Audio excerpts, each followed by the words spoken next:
Barry Bonds comes up. Let's listen in. Number 25, Barry Bonds, designated hitter. Number 25.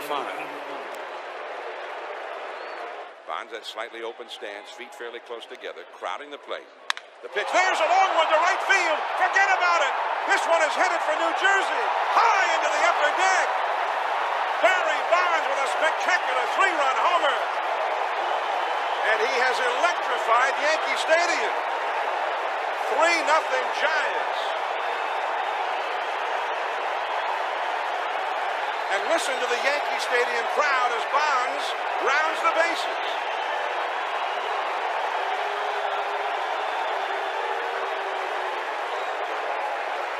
And he said Bonds drilled a ball, just annihilated it, but right to the second baseman who turned it into a double play the first time he faced him. Bonds swings, and there it goes. It's headed for McCovey Cove. It is gone, a home run. Number 69 for Bonds. A shot that took 2 seconds to get out of here, over the wall, over the arcade, over everything. 2-1 Giants. He's within 1 of the record.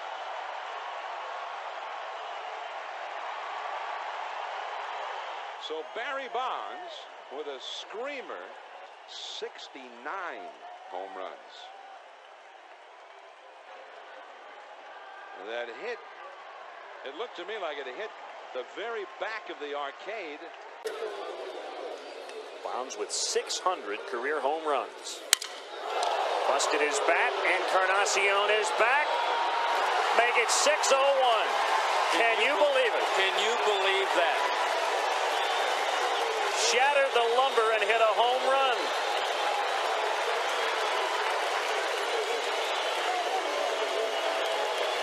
I've seen home runs hit when the batter has broken his bat, but I don't think I've ever seen a home run hit when the bat has been shattered that badly.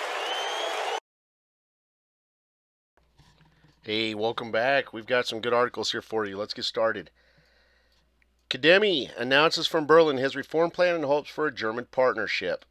Developing the Iraqi economy and ripening the white paper reform with German experiences the most prominent of the files discussed by Prime Minister Kademi in Berlin, his second stop after Paris as part of his European tour that will conclude with a visit to Britain. Through the reform white paper, the Kademi government is keen to lay down immediate plans to get out of the current financial crisis and to achieve the advancement of the country's economy, which suffers from various problems, so that it is, according to whoever presented it, that it will address many of the defects that have accumulated over many years. Kademi discussed the files to support the Iraqi forces and ways to confront the corona pandemic, as he announced in a press conference with Germany Chancellor Angela Merkel near the second phase of the electricity development map. The Prime Minister affirmed during a joint press conference with Chancellor Merkel in Berlin Iraq's commitment to its desire to establish close relations and an aspiration for a true partnership with the German side. He revealed the initiation of an ambitious program to restructure and build the Iraqi economy, pointed out that it is approaching the announcement of the second phase of the roadmap for the development of electricity in Iraq with the participation of German companies. Kademi affirmed his aspiration to strengthen security and military cooperation efforts with Germany to benefit from financial support and to organize free and fair elections, calling at the same time for cooperation in confronting the coronavirus. Baghdad and Washington toward an effective partnership. Both Baghdad and Washington are keen to pursue an effective partnership that respects Iraq's sovereignty. The State Department's Senior Undersecretary, Ambassador Abdul Karim Hashim Mustafa, met with U.S. Ambassador to Baghdad Matthew Toller. A statement said the two sides discussed ways to improve the prospects and bilateral strategic relations between Baghdad and Washington and the importance of activating bilateral cooperation to achieve the interests of both friendly countries. Both sides stressed the importance of pursuing an effective partnership characterized by respect of Iraq's sovereignty and dedication to common interests, the statement said. Prime Minister's economic advisor I don't worry about October salaries. The economic advisor to the Prime Minister, Mohammed Saleh, said on Wednesday, I don't worry about the salaries for the month of October. Saleh told Al-Frat News that the issue of salary disbursement for the current month of October is not a concern, and that the delay will not be as it happened last month, noting that there is flexibility on the part of the concerned authorities to disperse salaries without delay, and that the rights are guaranteed and there is no directive from the House of Representatives and the government to disperse salaries by approving the internal borrowing law submitted to the House of Representatives. The head of the Financial Supervision Bureau, former Saleh Noor, confirmed to Al-Frat News, saying salaries will be delayed as the previous month for the same reasons and arguments between Parliament and the Ministry of Finance did not specify a time, but the personal opinion before the end of the month. So they're saying their goal, like you just saw the other day, a previous article before this said that during the last 2 days of the month, they would pay the salaries. Here they're saying before the end of the month. Okay. A member of the Parliamentary Committee, Jamal Cougar, revealed that the day before Monday, the date for salaries to be delivered for the month of October.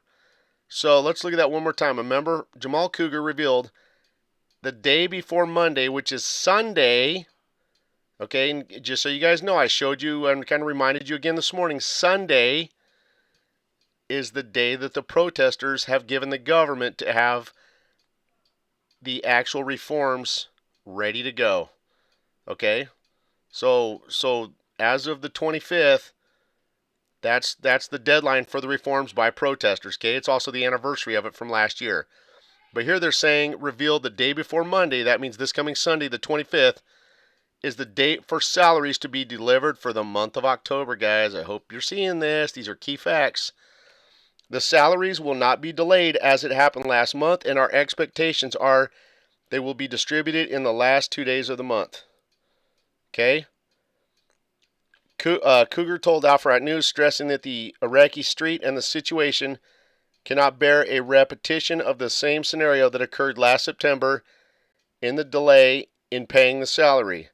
The House of Representatives will in any case vote on the internal borrowing law and legislate it, but it is not in the form it was sent by the government indicating that. He pointed out that the numbers mentioned in the text are fictitious as they amount to 40 trillion dinar, and that is greatly exaggerated. It is noteworthy, so right there they're even telling you again that even in this borrowing law they have not revealed the true actual numbers. Notice how they just keep hiding all the budget and or borrowing figures from you guys, okay? That's a very key point right there. It is noteworthy that the parliamentary finance reporter Ahmed Safar said earlier the House of Representatives is to determine to vote on the internal borrowing law, which is included in the reform paper, which will secure the salaries of employees until the end of the year. So, and then again, what this article is basically telling us that by this coming Sunday, they're going to reveal the date for the salaries to be delivered. Okay? And then at another point, they kind of also said they would do it during like the last 2 days of the month. So, all right, let's look at the next article. Government of the Central Bank and British counterpart are discussing opening branches of foreign banks in Iraq. The governor of the Central Bank, Mustafa Ghalib, met today, Wednesday, with the governor of the Bank of England. The meeting dealt with ways to develop banking relations and increase the volume of investment transactions between the two countries, as well as the importance of cooperation in the field of combating money laundering and terrorist financing and overcoming the obstacles that hinder the process of opening branches of foreign banks for foreign banks operating in Iraq. The statement added, in the framework of his visit to the United Kingdom, the governor also met with two international and auditing companies, Ernst Young. And just so you guys know, Ernst Young is always the company that has done the auditing in the past in Iraq as well, where he discussed with them enhancing the volume of work with the Central Bank of Iraq because these companies' experience and reliability, stressing his keenness to maintain the relationship with them during the coming period. Iraq, oil will declare self-sufficiency in gasoline in 2023. On Wednesday, the Ministry of Oil said that the year of 2023 will witness Iraq's self-sufficiency in producing benzene, in addition to fully investing the quantities of gas associated with crude production process of 2,700 million standard cubic feet.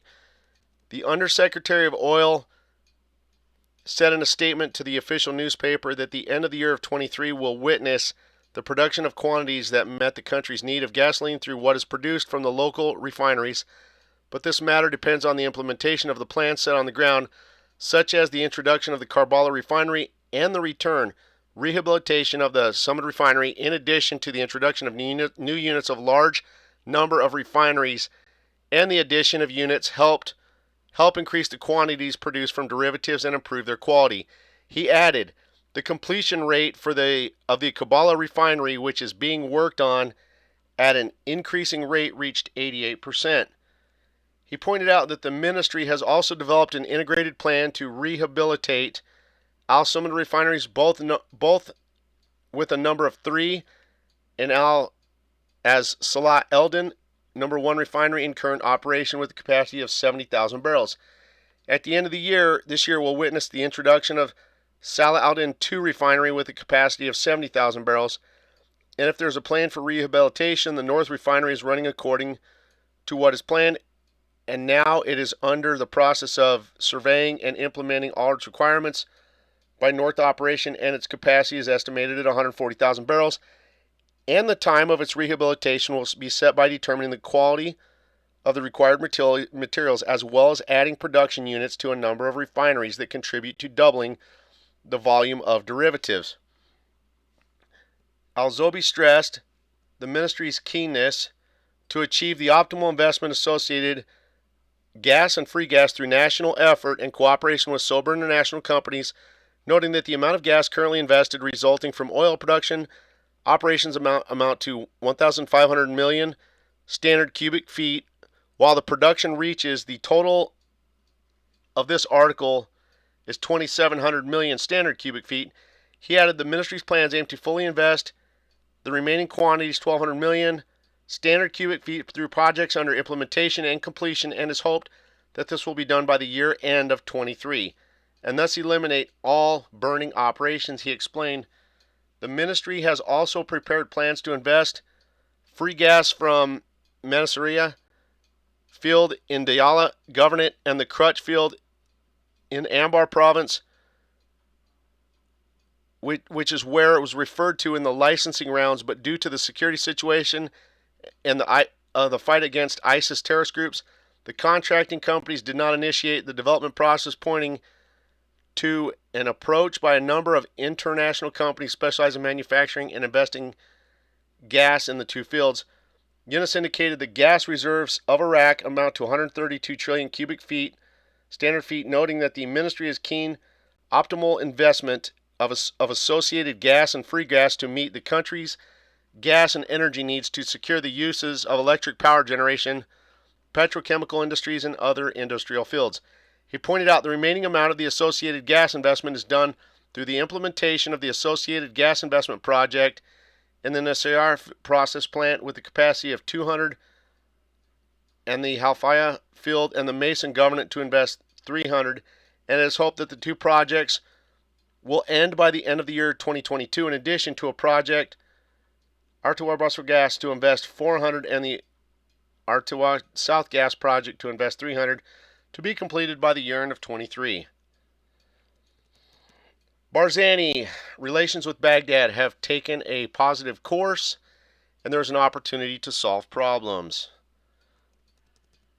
The Norwegian ambassador to Iraq, during his meeting with the Kurdish leader Barzani in Erbil on Wednesday, expressed her country's desire to help develop relations between her country and the Kurdistan region to increase coordination between them. A statement Barzani's headquarters received said that Barzani had received in the resort of Salah Eldin Erbil the ambassador of Norway to Iraq, Yurs, and they exchanged views on the political situation and the latest developments in Iraq.